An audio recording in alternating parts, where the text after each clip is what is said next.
इनके ऊपर 56 का तो कोर्ट में सटे है। जो कोर्ट से सटे है तो क्या ये प्रिंसिपल है जो, क्या इस प्रिंसिपल ये कोर्ट से ऊपर होगी?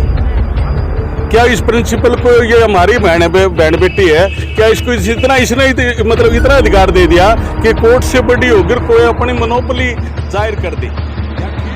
अप्लाई कहूँगा क्योंकि संवैधानिक रूप से आर.एस. धांगड़ जी को सीनियरिटी के हिसाब से प्रिंसिपल बनाया गया था। उनके ऊपर आरोप लगा करके झूठे साथ से उनको बर्खास्त करवा करके नीलम लांबा जी खुद प्रिंसिपल बन करके बैठ गई हैं। उनके पास कोई चार्ज नहीं है, ऑथेंटिक चार्ज नहीं है।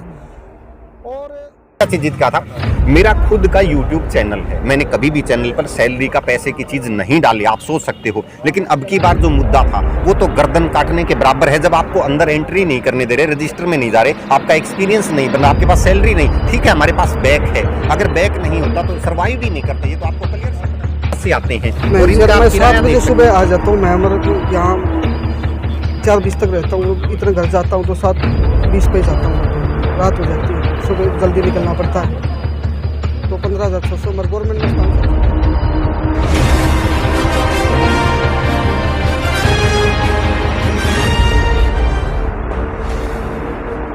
जी अपना नाम पता बताइए सर। जी मेरा नाम है डॉक्टर नरेंद्र सिंह चहल और मैं यहाँ हिंदी डिपार्टमेंट में असिस्टेंट प्रोफेसर हूँ, एक्सटेंशन हिंदी प्रोफेसर। तो बताएंगे सर, एक कल से देखा जा रहा है एक प्रोटेस्ट चल रहा है, जो निकाले गए कर्मचारी हैं, टीचर्स हैं, 112 टीचर लगभग हैं। तो आज क्या मतलब आज का पहले क्या प्रक्रिया रहने वाली है आपकी तरफ से? सर ऐसा है, ये प्रक्रिया मैं आपको शुरू से बता दूं, हमने 56 एक्सटेंशन लेक्चरर ने कोर्ट से स्टे लिया था कि हमें बीच में मिड सेशन में रिलीव ना किया जाए। तो कोर्ट ने उसको थोड़ा सा और भी आगे बढ़ा दिया कि जब तक परमानेंट पोस्ट नहीं आ जाती तब तक इन टीचरों को रिलीव नहीं किया जाएगा।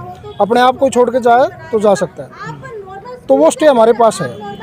अब प्रिंसिपल पिछले कई दिनों में प्रिंसिपल के बड़े यहाँ घपले रहे हैं, मैं तो घपला ही कहूँगा, क्योंकि संवैधानिक रूप से आर.एस. धांगड़ जी को सीनियरिटी के हिसाब से प्रिंसिपल बनाया गया था।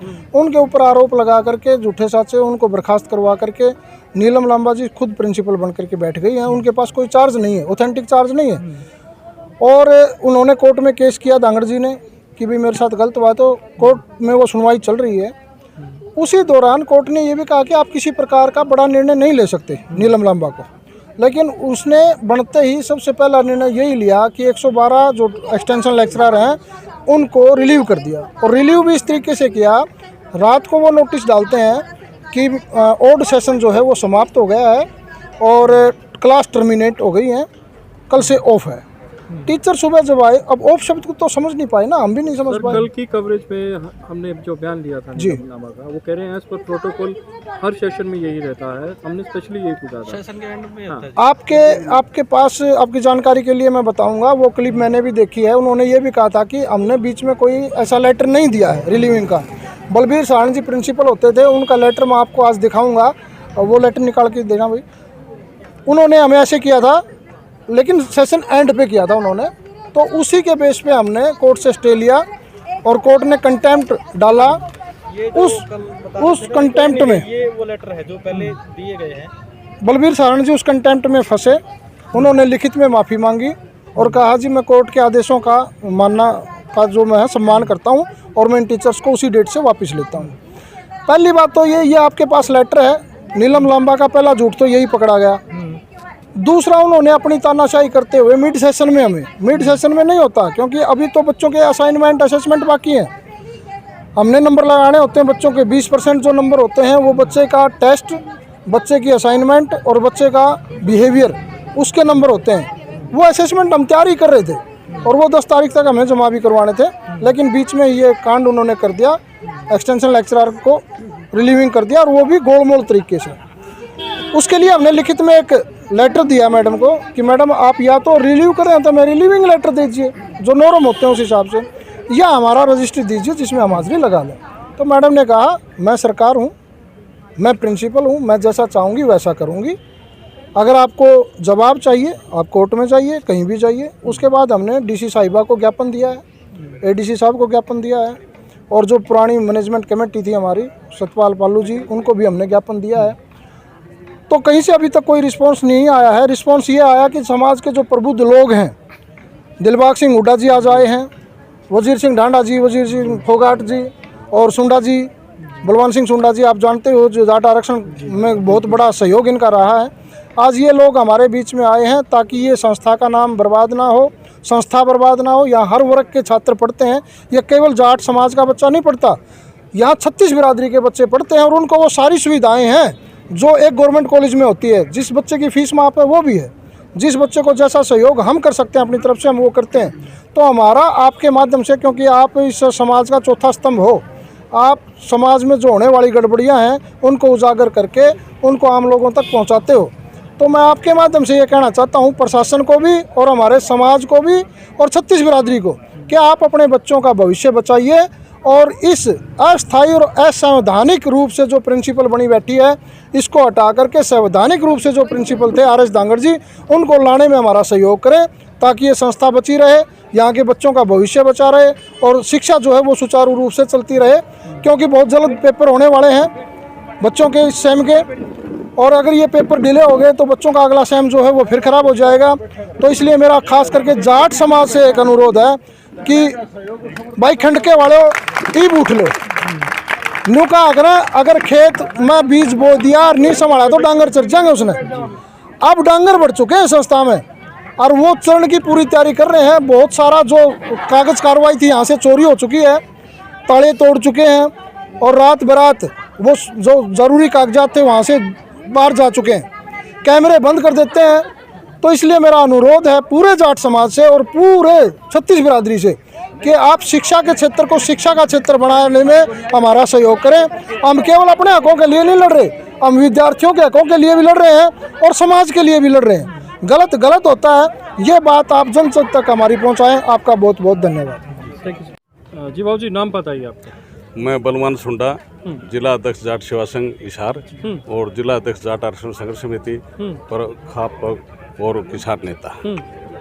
देश का भविष्य बनाने वाले अध्यापक अध्यापिका आज सड़क पे बैठने को मजबूर हैं, इसकी कैसे व्याख्या करें? जाट कॉलेज हिसार की बात है इसकी, वैसे तो जाट कॉलेज की बात है, जाट शब्द लगा हुआ है और उस जाट से समाज से हम जुड़े हुए हैं, लेकिन इस कॉलेज में तो सभी समाज के बच्चे पढ़ते हैं।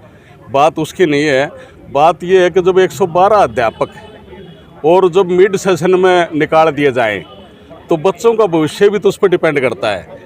और ये गलती होती है तो 1 से 2 से 4 से 5 से हो सकती है, 112 से नहीं। जबकि हमने सुना है अभी यहाँ आके पता लगा है कि इनके ऊपर 56 का तो कोर्ट में सटे है।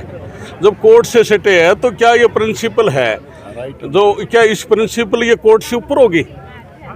क्या इस प्रिंसिपल को, ये हमारी बहन बेटी है, क्या इसको इसने मतलब इतना अधिकार दे दिया कि कोर्ट से बड़ी होकर कोई अपनी मोनोपोली जाहिर कर दी? या ठीक है कमेटी नहीं है, फिलहाल कमेटी भंग हुई है, तो इसका मतलब ये थोड़ा है कि समाज भी खत्म हो गया है। ये इसका अपना एक अधिकार ना समझे।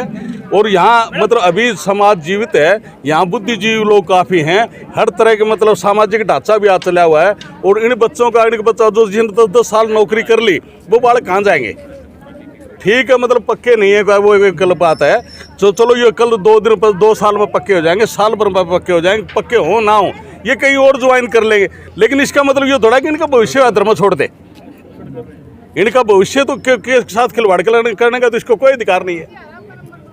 श्रीमान जी, कल प्रिंसिपल मैम से बात हुई, हमारी टीम की बात हुई, तो उनका एक कहना था कि एज पर प्रोटोकॉल ये हर बार होता है सेशन के बाद में और उनको दोबारा ले लिया जाता है।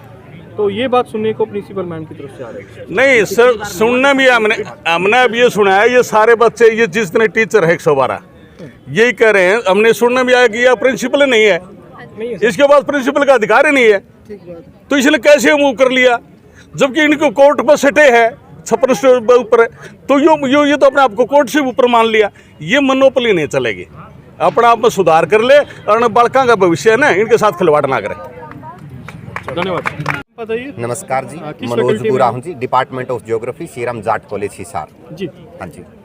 सर आप वाली जो बात का आंसर था वो बता देता हूँ। जब से केस वाला बात थी तो केस लगने के बाद पिछली बार जब प्रिंसिपल सर थे तो उन्होंने जिसका केस में था उनको स्टे मिलने के बाद रिलीव नहीं किया गया था। जो टेम्परेरी फैकल्टी थी उसको नहीं किया था, उससे पहले था। और मिड सेशन के इतिहास में तो कभी भी नहीं किया गया है, कभी भी नहीं किया था। एक मुद्दा और कह रहे थे बात आ आपसे। रही है end of the session. Yes, ठीक, तो वो तो mid of the session, mid of the session, end of the session हुआ है। आप बिल्कुल सही सुन रहे हो, और हुआ भी है कि देखिए इकोनॉमिकली कंडीशन लगा लीजिए, अदर कुछ फंक्शंस है वो कारण है, लेकिन मिड सेशन में तो ऐसा हुआ ही नहीं। सर वो जो सैलरी वाली बात कर रहे थे वो भी ये कह रहे थे कि जैसे कि 3 या 4 महीने, जैसे कि एक सेशन में 2 महीने अब रिलीव कर देंगे और 2 फिर, तो इसका अर्थ तो 8 महीने बच जाएंगे। 15 गुना में 8, 120 भाग में 12, 10,000 बच जाएंगे। 10,000 रुपए पर मंथ, आप सोच के तो देखिए, 10,000 पर मंथ। असिस्टेंट प्रोफेसर हैं ये, देखिए अब ये जो है अपने रोहतक के पास से आते हैं और इनका मैं किराया 7 बजे देख सकते सुबह हैं। आ जाता हूँ। मैं मतलब यहाँ 4:20 तक रहता हूँ। इतना घर जाता हूँ तो 7:20 पे जाता हूँ घर पे। रात हो जाती है, सुबह जल्दी निकलना पड़ता है। तो 15,600 मगर गवर्नमेंट में 700 दे रही है सर। सीधा सीधा क्या अपील करेंगे आप? फिर तो यही है, समान काम, मतलब समान समान काम, हाँ समान काम समान वेतन। नेट JR PhD है सर, हमारे पास क्वालिफिकेशन सारी है। एक बार नाम और पद बता दीजिए। मेरा डॉक्टर संदीप, किस फैकल्टी में? मैं defence studies. Thank you. Practical subject है, डिफेंस स्टडी भी प्रैक्टिकल practical सब्जेक्ट है। तो subject है। 4:20 तक हमारी ड्यूटी, नॉर्मली 4 बजे तो लगा ही लीजिए, आपकी लास्ट में स्टूडेंट नहीं रहते 4 बजे। तो जब मॉडल बनाने, मैं पिछले 2 दिन भी रोहतक गया हुआ था, आप डिटेल करते, CM साहब भी वहीं थे, तो वहाँ भी ये था कि आप सोच सकते हो रातों को भी बाहर जा रहे हैं, स्टे कर रहे हैं फैमिली को छोड़कर। 6-6, 7-7 बजे मॉडल खूब बार बनवाए हैं सर, एक बार नहीं। उससे पहले जो था आदमपुर अपना कॉलेज में जीत का था, अभी बोडिया से जीत का था। मेरा खुद का यूट्यूब चैनल है, मैंने कभी भी चैनल पर सैलरी का पैसे की चीज़ नहीं डाली, आप सोच सकते हो। लेकिन अब की बार जो मुद्दा था वो तो गर्दन काटने के बराबर है। जब आपको अंदर एंट्री नहीं करने दे रहे, रजिस्टर में नहीं जा रहे, आपका एक्सपीरियंस नहीं बना, आपके पास सैलरी नहीं, ठीक है हमारे पास बैक है, अगर बैक नहीं होता तो सर्वाइव ही नहीं करते, ये तो आपको क्लियर सी पता ही है। कहाँ से समर्थन मिला आपको? समर्थन तो देखिए जी अलग अलग जगह से मिला है। समर्थन का मुद्दा मैं नहीं करूँगा, देखिए ज़्यादा राजनीति की, मैं स्पष्ट आपको बात कर रहा हूँ। प्रिंसिपल देखिए जी, पहले भी आए थे, अब भी है, आगे भी आएंगे, ये तो समाज का वर्ग है। डॉक्टर कुमार विश्वास की एक लाइन है, इस स्टेज पे मेरे से पहले भी लोग थे, आज मैं हूं और कल मौका मिलेगा औरों को। बेहतर आइए और बेहतर कीजिए, कोई भी हो, चाहे प्रिंसिपल से हमारा कोई लड़ाई थोड़ा जी, हमारा काम है, हम काम कर रहे हैं, हमारा काम करने दीजिए स्टूडेंटों को। पहली बात ये बहुत ज़्यादा गलत लग रही है कि स्टूडेंट्स का देखिए भविष्य कैसे है, असेसमेंट कभी नहीं रोकी। और प्रैक्टिकल की सुन लो जी, GJU जब से यूनिवर्सिटी बनी है मेरी प्रैक्टिकल में ड्यूटी थी, आज तक मेरे पास कोई बिल नहीं आया। मैंने कहा ऐसा पहले ही कि मेरा चैनल है, तो भी मैंने कभी नहीं कहा कि मेरे पैसे नहीं आए। पैसों का तो मुद्दा ही नहीं है सर, पैसे तो हम आज से पहले भी कह सकते थे इतने मिल रहे,